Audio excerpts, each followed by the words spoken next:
entrepreneurs, investors, identifying the latest IP challenges and opportunities. We touched upon some of that earlier in earlier panels, but this panel, moderated by Adam, will go a little bit further on what are the challenges and opportunities currently, both patents and copyrights. Adam, take it away. Okay, well, thank you, Bruce, and it's really great to be here and been enjoying the day. This is a panel on kind of identifying the latest IP challenges and opportunities presented by AI and other next generation technologies.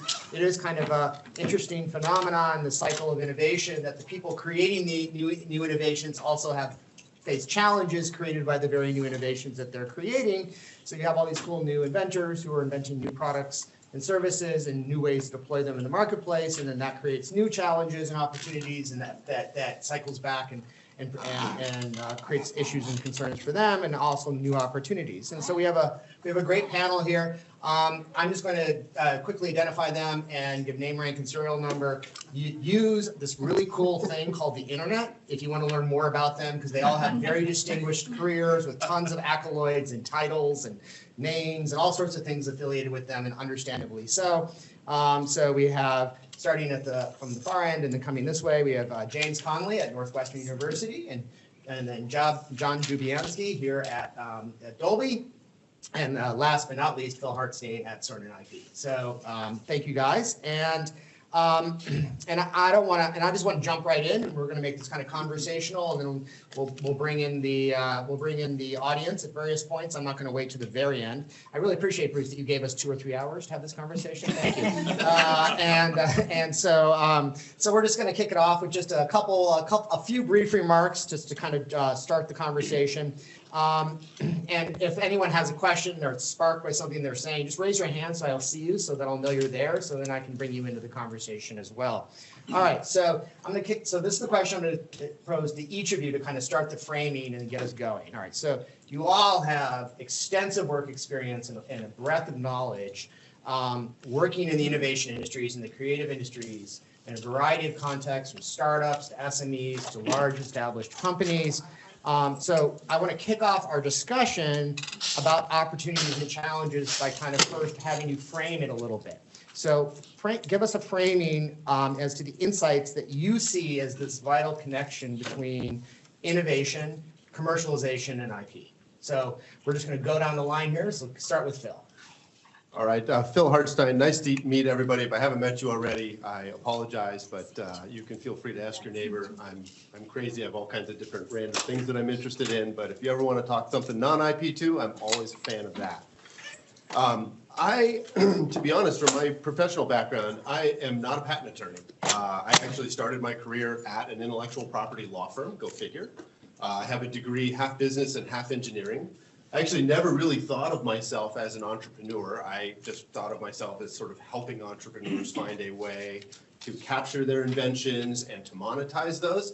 And I would say it was like an LES conference maybe 10, 15 years ago, and somebody asked the question, does anybody on the panel actually have patents that their name is on as an inventor?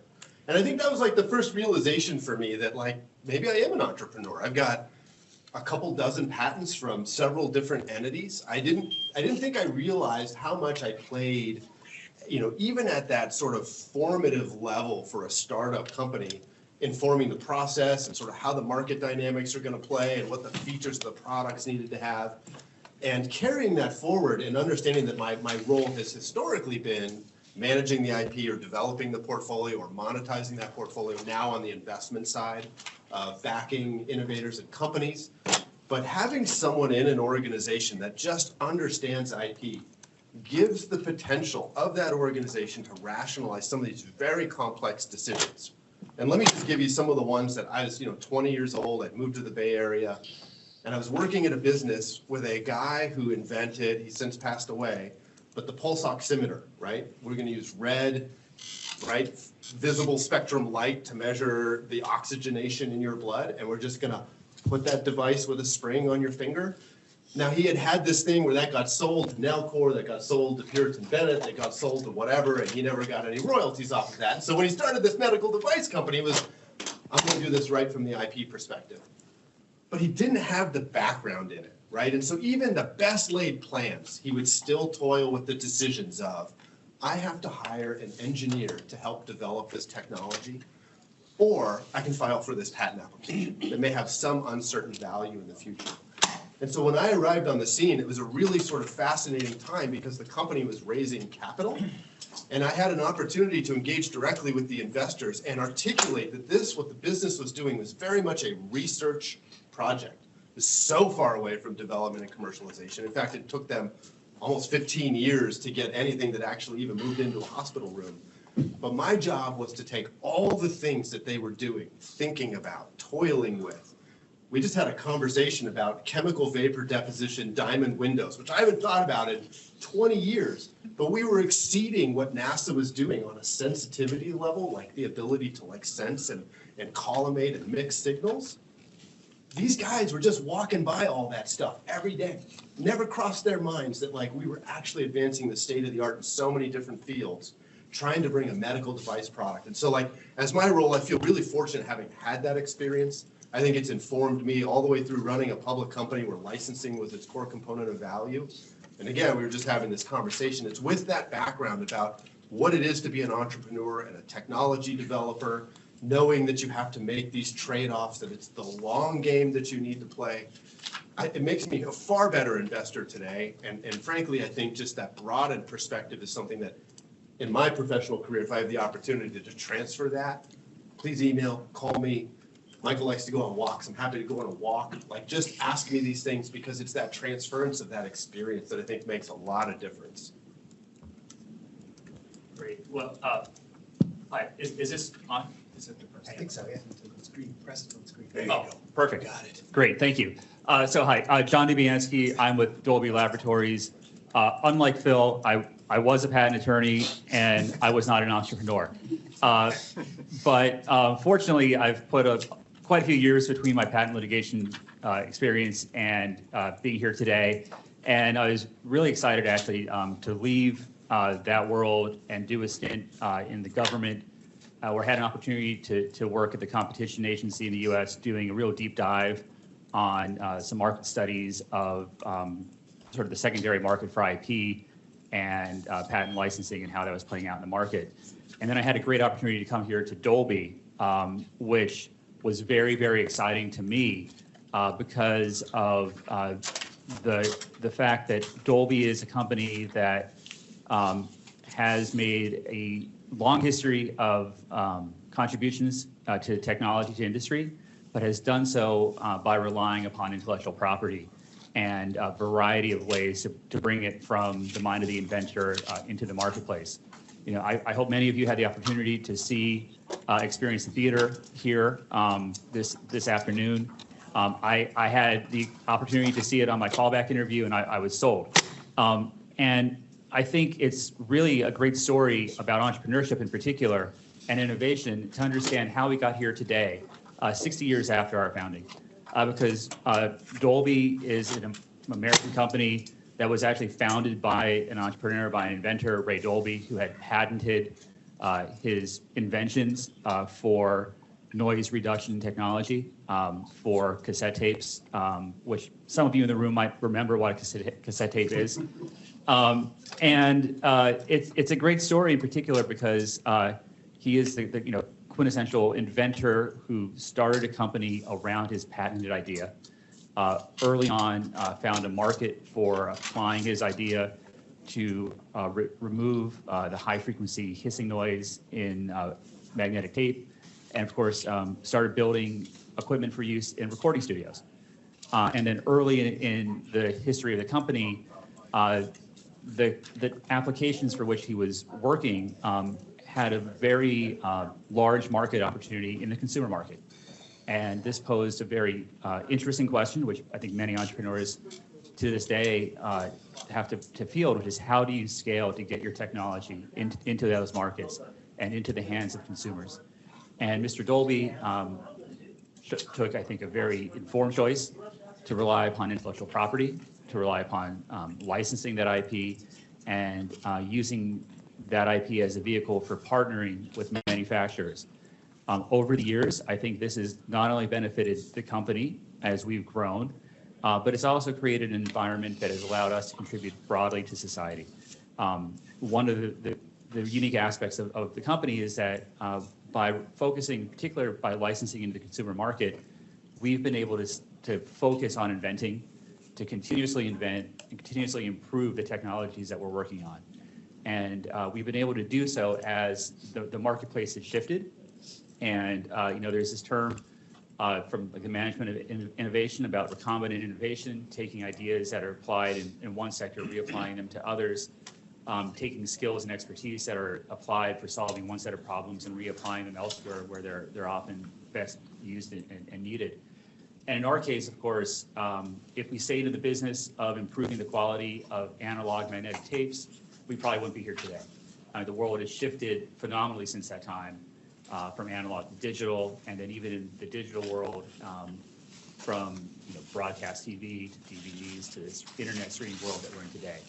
And the ability to focus on a model based upon IP and collaboration has allowed us to continue to contribute and be relevant as the world outside continues to shift. James? Thank you, John, for telling that sort of origin story of Dolby, because I've been studying Ray and how he did what he did and how actually the enterprise of that firm provided the form for us today. And there's some really interesting, enduring lessons about how Ray did what he did when he was most resource constrained. And as a business educator, especially those who teach entrepreneurs, these simple lessons are those that I think are enduring during times like this, when the individual regimes themselves are under pressure. There's great uncertainty. We really don't know which forces will prevail amongst our lawmakers. But even in that environment of uncertainty, I'd like to tell a little bit more detail about the Ray origin story, right? So John mentioned that Ray's initial technology was in high-end recording studios. I think it was in London. And one of those studios got a visitor from Japan named Akio Morita, who was the founder of Sony. And he was listening to all of the technology that Ray had encoded for the purposes of this very high-end recording studio. And of course, Mr. Morita was thinking of consumer markets and using magnetic recording tape technology for all sorts of things. So he was very adamant at getting that technology for his individual devices that he was going to sell to consumers. So, he flies Ray and his team to Japan, lots of negotiations. But at the ultimate moment, the Japanese have to say, you have to look at our currency, our yen is so weak. Mr. Dolby, we just love your technology, but we cannot afford to pay you. And anyone who's been during licensing negotiation knows about this. This is a very difficult moment when you've really got good stuff, it's patented, that your potential licensee respects the patents and all the rest, but they just haven't got the cash to pay. Here's where Ray shined. Right? What did he do? Haven't got the money. How many of those units do you think you're going to sell in the first year? And they came up with a number. And he said, okay, here's what we're going to do. That first year patent license, royalty free for X number of units. Okay, but what you're also going to do is the button we're going to use to activate the circuitry, you're going to put my name over the button. Here comes a trademark license. Right? Also royalty free for those units. Okay, now what happens? Right? Sony and a bunch of others launched these devices. This Dolby stuff is amazing, removing the high-end magnetic hiss. And everyone just assumes that Dolby is got to be everywhere. So, once Sony's successful, here comes a whole bunch of other, Japanese manufacturers that want this. And of course, they don't get the royalty-free rate. And Dolby licensing is born.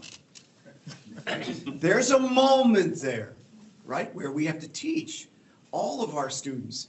You have to be able to combine these things and see it.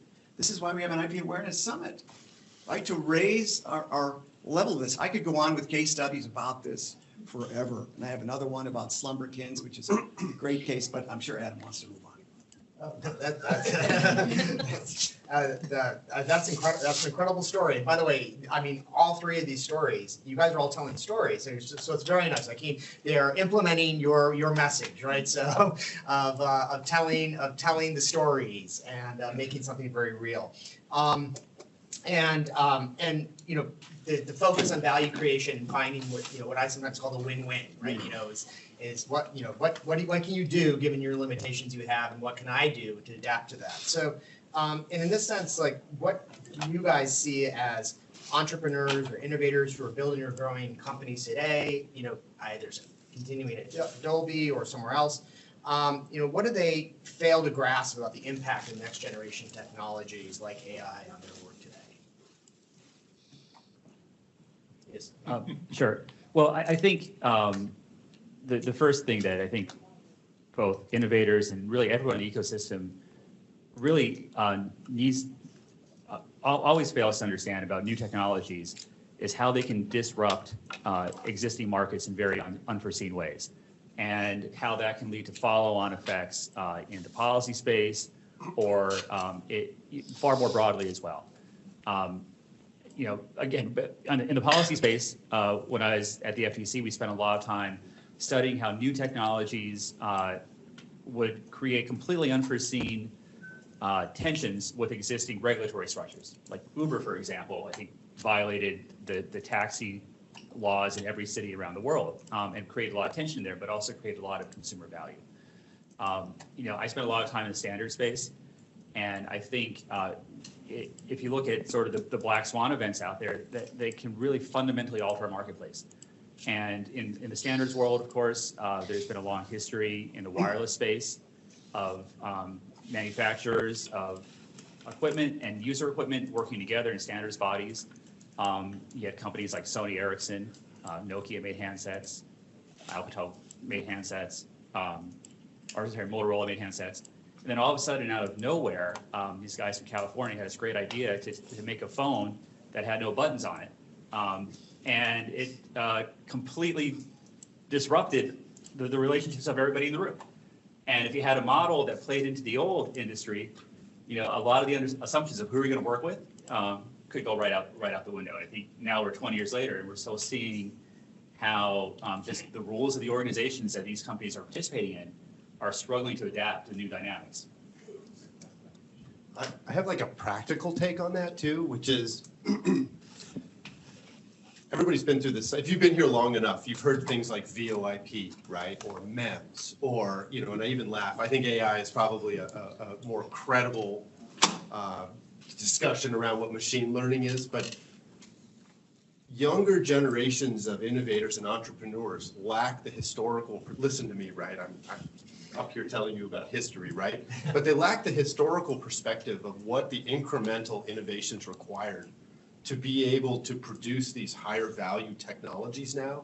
So it's funny because Michael's here. Michael and I worked together a long time ago, and I wrote an early business case scenario suggesting why the buttons were going to go away on phones, because the idea of a smartphone and a feature phone and a smartphone, those were like use categories of these devices.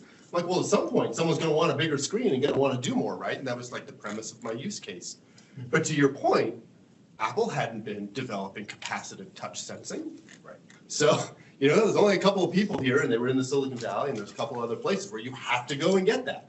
And then, you know, you sort of laugh because then it sort of cascades. And what you see is that consumer demand has moved to such a voracious pace.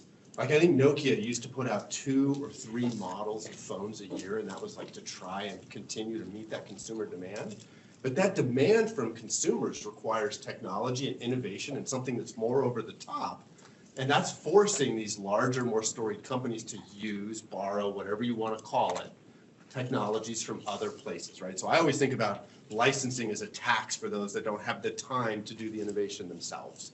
But going backwards, I teach this class actually at my alma mater, and it's really in honor of a professor that I had when I was there.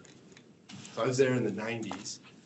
He had permission to reprint a textbook that had gone out of print in 1956, and it was on like mechanical power systems. And his whole premise was, if you don't know where your power comes from, like how could you possibly do these other things?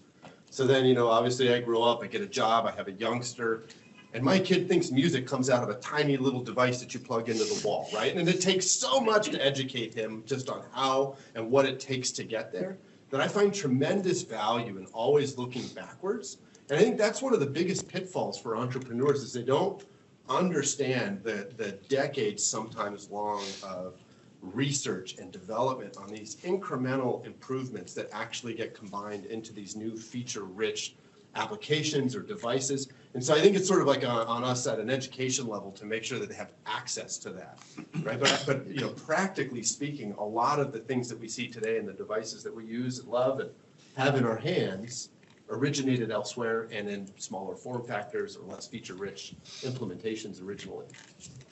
Yeah. I'll just add a little bit more to that on the theme of hoping that our students can see more opportunity, right? So when I'm teaching, I have to use a context that at least 70% of the room understands. And mind you, most of them are less than half my age, okay? And that means I have to use something like Spotify. Okay, something that I can fully understand, but you know, I have 5 kids, it just runs the house. And somehow, everyone in the audience understands it, but they really don't know how the artificial intelligence inside there works to get them this year-end thing that they all just effusively enjoy, something called Wrapped. Are you familiar with this Wrapped thing? We all look not like my students, but they all know about this Wrapped thing. So our friend from the University of Michigan, do you know about Wrapped? Yes, of course she does. So this is like a year-end summary. It's the result of something called collaborative filtering and content-based filtering, which is based on your usage. And the beauty of Spotify is that it's just forging ahead, figuring this out, delighting the next generation with what is a very valuable, engaging music experience without all the overhead that, you know, I grew up with what is the modern version of iTunes. I still got to pay this big fee. And so what I hope that the future generations will see is that there's opportunity everywhere. It isn't the IP necessarily that's holding its back. It's how do we figure out how to navigate through there and find the right business model. Spotify, to its own credit, really hasn't found it because they don't make a lot of money yet. But they have by far the largest user base. And so that draws them revenues. I haven't seen any hands yet, so I'm going to give you right over here. David should have something to say about that. Spotify. No, I'm totally fine. Class action against Spotify. And won. But, so, I'm fine. Wrapped is cool. As long as he gets his check. Well, so, I mean, so a theme is, you know, that people are creating value. They don't necessarily know the full opportunities or applications of the value that they're creating, that new technologies and new innovations that they're creating themselves create new opportunities and values that they themselves don't see. I mean, so, you know, often we hear like, oh, the world is going so fast and AI is changing everything. So is this just the next cycle and what has always been the case? I mean, you talked about history, Bill, so. I had, I wanted to say his name is Steve Gullins. I don't know if anybody's ever met Steve Gullins. He's like a storied Silicon Valley venture investor.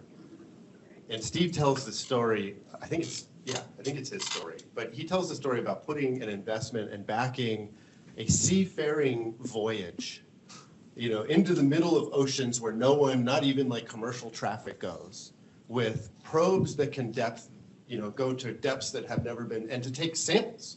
What's in the water? What does it look like? You know, things like that. We don't know what we're going to find, right?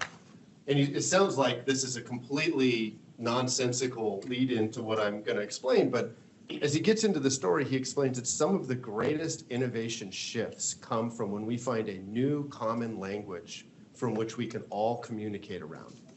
So if you stop thinking about like, what was Internet 1 and Internet 2 and how my emails evolved, but you go back 20 years ago, no one had a smartphone in their pocket. Like the cloud was just like distributed computing environment, you know, like this stuff didn't exist. But what Steve was arguing is that as soon as we go down and we look for all these things that we've never seen before, we come back and we use the tools that we have to understand what's in the water, what's in the samples. We're going to find all kinds of new life. We're going to find new bacteria and viruses, and we're going to find that things respond differently to light. We are going to use that information to fill in the gaps on how the human genome has been sequenced. And from that, you know, if you fast forward 10 or 12 years, you get to like CRISPR, which is like, hey, let's screw around with it. Now that we have the recipe, let's play with it, right? But then you get to like mRNA vaccines, which is like, wow, global pandemic. We need to do this yesterday, tear down the walls, call who you have to call. But like, it's finding these opportunities where we have new languages that we can all sort of coalesce around, that we can understand, but are founded in like an entirely different basis of like knowledge. And so that's always blown me away. So like my view on AI is it has completely impressed me. I have a very strange, I would almost call it like a learning disorder, which is I'm intensely curious about even the most random of things.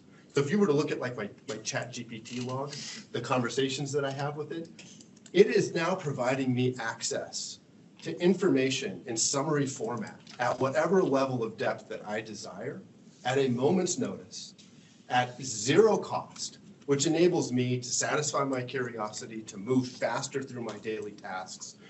I explained to someone else, like completely unrelated to my professional upbringing, based on something my brother said as a random idea that I connected to my dog, has now turned into a business plan. None of us went to school for it.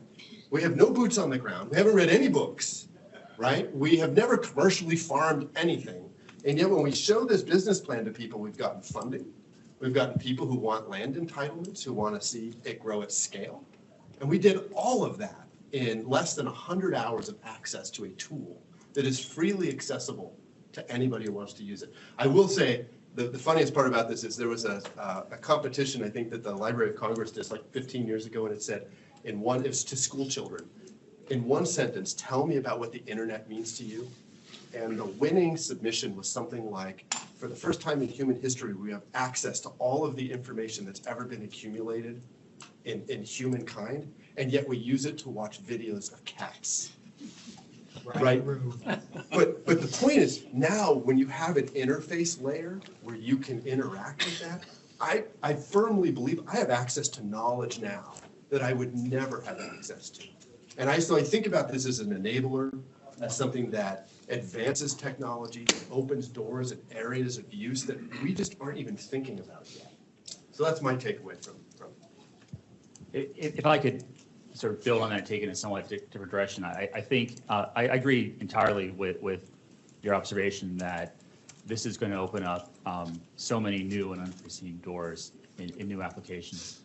I also think about this from the sort of the upstream perspective, which is what is the ecosystem that's going to evolve around these technologies? How can an entrepreneur or an innovator or a serial innovator plug in to this? How can you bring your ideas into the new platforms or ecosystems that are going to evolve? And I think that's also a question that's still very much to be determined. Oh, for sure. So I'll just add to that. So I'm teaching a course on commercialization of university technologies right now. And last week, myself and the other instructor decided we should just let the students use generative AI to come up with a really good prompt. And you know, with all the information that they've gathered, let the generative AI come up with what is the commercialization memo, which goes through all the things that you need to navigate. And you know, we told them, look, if you want to do that, go right ahead and do that. Just highlight everything that was generated by the AI and hand it in, and we'll grade it. But you're responsible, right?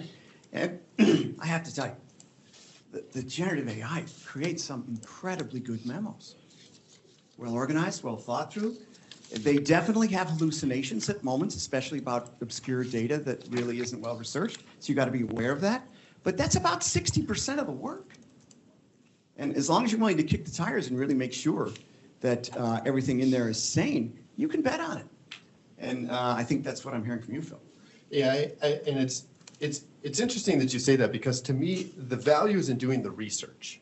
You get to the end where you have to write the memo and you're like, It's not a legal brief, Adam. I didn't say that. Yeah. No, but you know, you get to the end of like a huge year-long project and you're like, man, I have to spend the next 2 months writing this document. It's got to be perfectly punctuated and structured in a way that I don't have enough frame of reference to know whether I'm doing it right.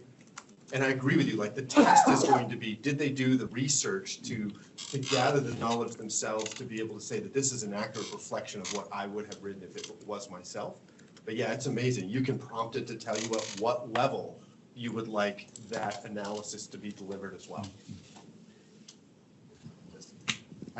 Anyone want to jump in at this moment? Yes, I've seen Bob kind of scowling a little bit, so I was hoping that he would raise his hand. I agree, first of all, with the utility of the tool. Between you and I, I've asked it to do race car setup for me, for example. Awesome. Race car setup. But we're humans, and we like this thing that's red and has the letters easy on it. It's a button. Hit the easy button. Yes, it's useful, and we can get to the answer quickly, but we are experts at this level in our domain, and we know whether an answer is good or right, or it sounds, makes sense. I was doing like stuff with a lot of equations in physics. Now, I didn't know the physics that well, but I knew enough that I knew it was wrong. I just tell it didn't make sense. But I have that years of experience. We all have that years of experience. But now if you have a whole generation, of let's just take lawyers. They'll come up, they'll write patent applications, they'll write legal briefs, but they'll never done the hard work. And so now you'll get a cadre when they become partners, they will have done easy all their life. And they won't have, my thesis is they won't have the same level of judgment and experience that we have done the hard work over the years to learn. And yeah, you can read the memo that ChatGPT wrote, and maybe you can internalize it, but you haven't really thought it through yourself, even if you did the prompting. So I'm worried that systemically, the next generation of engineers, writers, researchers, they're just mimicking a little bit. The general level of knowledge goes down. And eventually we become the Eloi and we're eaten by the Morlocks, but that's another problem. So it's this notion that you still have to do the hard intellectual work. And I don't think that ChatGPT and the models that are coming, I think they're going to make it too easy. They're going to make it too easy. There's something completely different about these things than they were like when we did research on the internet with Lexis or stuff like that. So You go first. Let me respond to that quickly. In the case of my class, they still have to have the facts. They still have to have the basic information that allows them to discern. Okay, and then they have to be able to quantify uncertainty. Just like a venture capitalist does as they look at an opportunity in their mind. They look at it, they sniff around. Their tacit instinct allows them to make the judgment. Do we bet? Do we not bet? How much do we bet? How long do we bet? Right? That's never going to be something that is going to be spit out by ChatGPT. But to organize all of these facts. Never say never. That's my view. The human mind has a little bit more tacit insight than perhaps at least present generation machines we can even envision. So as long as they've got all of the facts organized and they make that transparent, then they just feed it in and see what comes out. And if they believe it and they want to submit it, I'll grade it. But if they don't, well, then they have to make their own judgment. That, I think, is a good lesson. And I'll tie this back to entrepreneurship. So I am insanely curious about so many aspects of like the natural world and things that I would never get to interact with.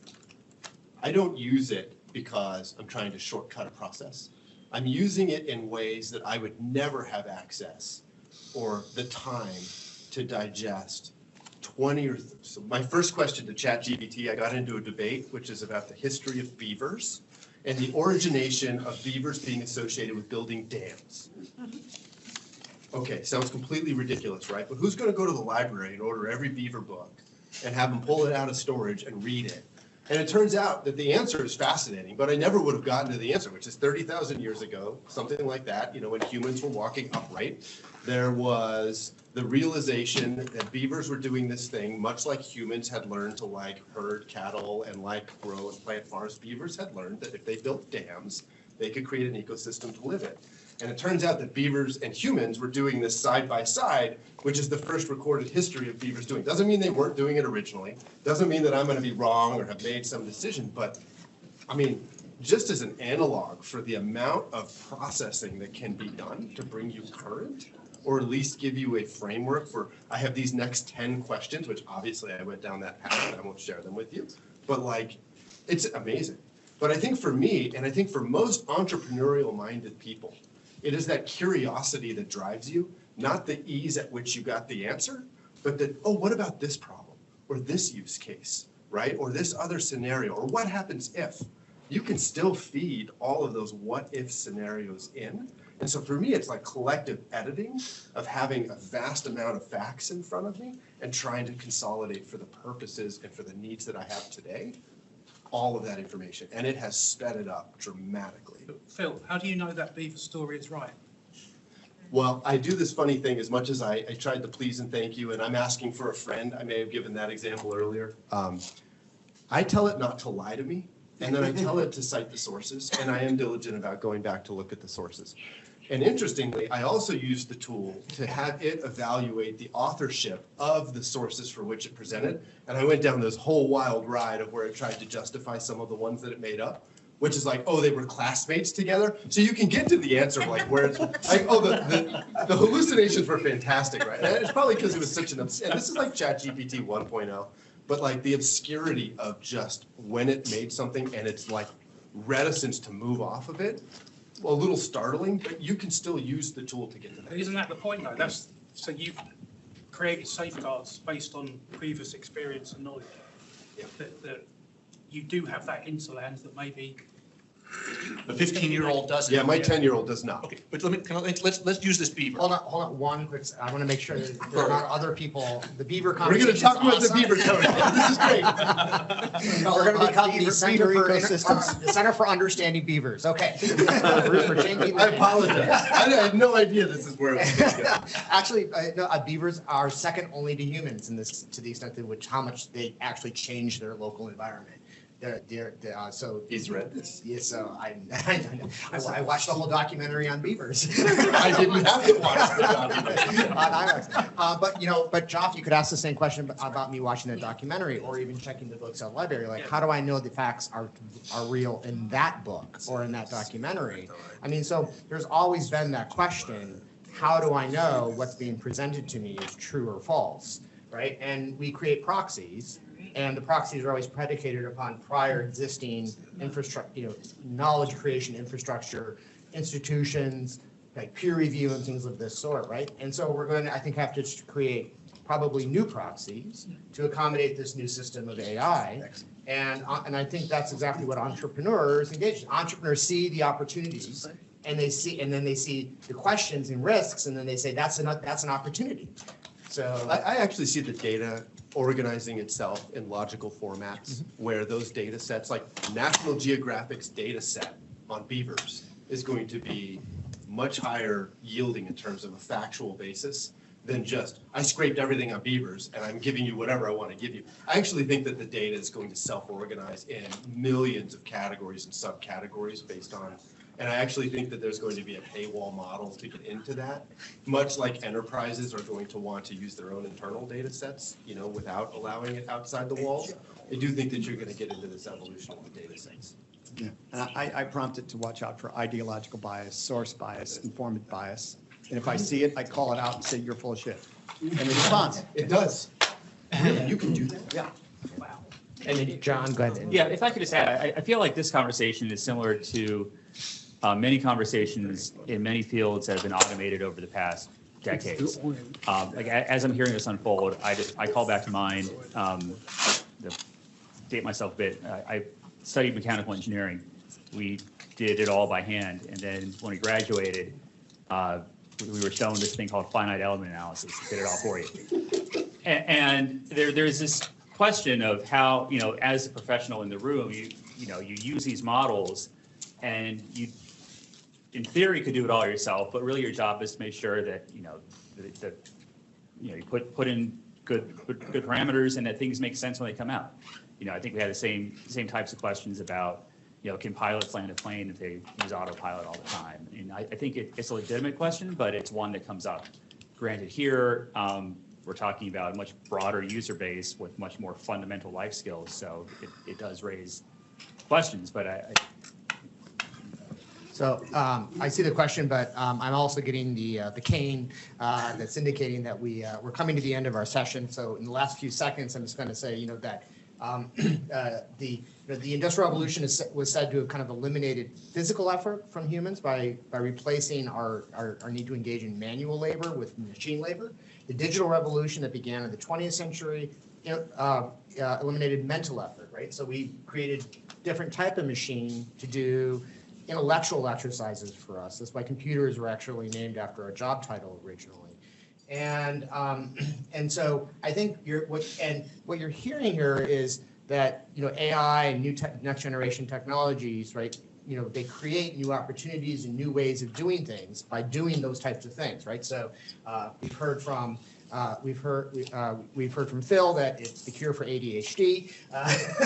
No, I mean by addressing people's curiosity, right? It makes it possible for him to spend more time doing other things, right? From